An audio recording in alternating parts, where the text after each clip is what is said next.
کی گئی ہیں جنرل صاحب، یہ بہت زیادہ پوری دنیا میں ڈسکس ہوتی ہیں، پوری دنیا پاکستان کو بیک فٹ پہ لے جاتی ہے کشمیر کے معاملے پر کہ آپ وہاں پہ جو ہے فیول کر رہے ہیں سارے سسٹم کو، ساری وہاں پہ ٹیررزم کو فیول کر رہے ہیں، وہاں پہ حافظ سعید جیسے کردار ہے، مسعود اظہر جیسے کردار ہیں، ان پہ یہ پاکستان کے لیے ایک دبا بن چکے ہیں اور پاکستان کے لیے مشکلات پیدا ہو رہی ہیں۔ حال ہی میں مسلم لیگ نون کے ہی ایک حکومتی رکن نے یہ کہا سینٹ میں کہ میں فرانس گیا تو وہاں پہ بہت زیادہ مجھ سے سوال ہوئے حافظ سعید سے متعلق کہ حافظ سعید جو ہے اس نام نے مجھے بڑا پریشان کیا۔ تو کیا پاکستان کو اس طرح کے کرداروں سے جان چھڑا لینی چاہیے یا کیا ان کا کردار ہے کیا بیسیکلی آپ بھی خود اقتدار میں رہیں اور آپ فوج کے سپہ سالار بھی رہیں؟ یہ میرا ویو اس کے بارے میں بہت فرق ہے۔ پرابلم یہ ہے کہ ہم جاتے ہیں وہاں باہر جا کر یتیموں کے سامنے یتیموں کی طرح ان کے سامنے ہم بیٹھ جاتے ہیں، بات ہمیں پتہ نہیں ہے، زبان ہم سے کھلتی نہیں ہے۔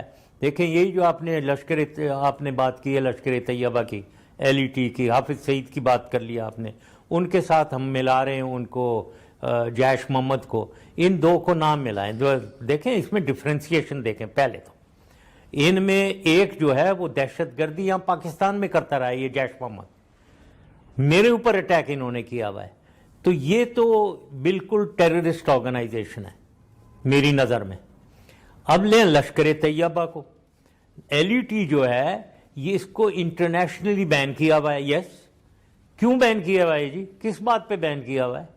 کیونکہ وہ کشمیر میں لڑ رہے ہیں۔ کشمیر تو ایک تنازع ہے، یونائٹڈ نیشنز ریزولوشن میں ریکگنائزڈ ہے۔ اب یہاں سے وہ والنٹیئر کر کے ان کے لوگ خود ہزاروں میں جانے کو تیار ہیں، وہ کشمیری بھائی بہنوں کے ساتھ جا کر ان کی پروٹیکشن کے لیے لڑتے ہیں انڈین آرمی سے۔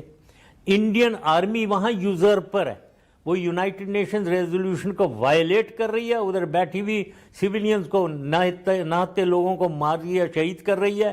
برہان وانی کیس اور ابھی جو ابھی یہی دیکھ لیں آپ کیا کر رہے ہیں۔ تو کلپرٹ کون ہے وہاں؟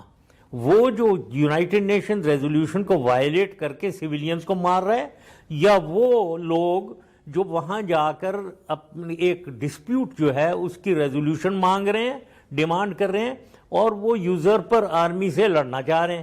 تو کوئی لشکر طیبہ کا کیا قصور ہے؟ کیا قصور ہے؟ کیوں ہیں وہ؟ یہ تو ہندوستان نے دنیا میں جا کر شور شرابہ کر کے ان کو ٹیررسٹ ڈکلیئر کر دیا۔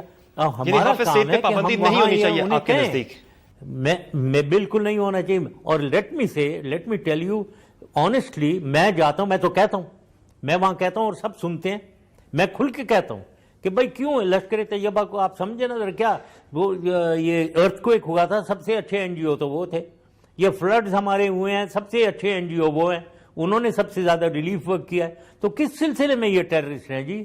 ٹیررسٹ کیوں کہہ رہے ہیں ہمیں؟ کوئی ٹیررسٹ نہیں ہے یہ ہم ان کو مجاہدین سمجھتے ہیں، جو وہاں کشمیر میں جا کر لڑ رہے ہیں ہم انہیں مجاہدین سمجھ رہے ہیں۔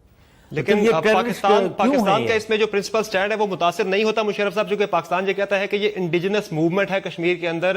جب ہم یہ بات کریں گے کہ یہاں سے جا کے وہ لڑ رہے ہیں، یہ مجاہدین ہیں، تو یہ پاکستان کا کیس خراب نہیں ہوتا بین الاقوامی سطح پر؟ جی دنیا میں دیکھیں، وہی میں کہہ رہا ہوں، یہ جنگل ہے، کوئی کیس ویس خراب نہیں ہوتا ہے۔ دیکھیں وہ جو وائلیٹ کر رہا ہے یونائٹڈ نیشن ریزولوشن کو، کہتا ہے کچھ بھی نہیں ہے، کشمیر ہمارا ہے، وہ نہیں، اس کا کیس نہیں وائلیٹ ہوتا، وہ کیا کہہ رہا ہے؟ دیکھو، اور جی یہاں سب ایسے ہی ہوتا ہے وہاں۔ اور ہمیں کہنا ہے کہ بھائی کشمیر میں لوگ جا رہے ہیں، اپنی طرف سے جا رہے ہیں، ہم تھوڑی بھیج رہے ہیں، نہ حکومت بھیج رہی ہے، نہ آرمی بھیج رہی ہے، خود وہ کراس کرتے ہیں، اپنی جان پہ کھیلتے ہیں، ادھر جا کر شہید ہوتے ہیں، کیونکہ وہ اپنے بھائی بہن کو دیکھ رہے ہیں کہ وہاں جو ان پہ ظلم ہو رہا ہے ان کی مدد کے لیے جا رہے ہیں۔ تو یہ کیوں نہیں ہم why can't we sell this point?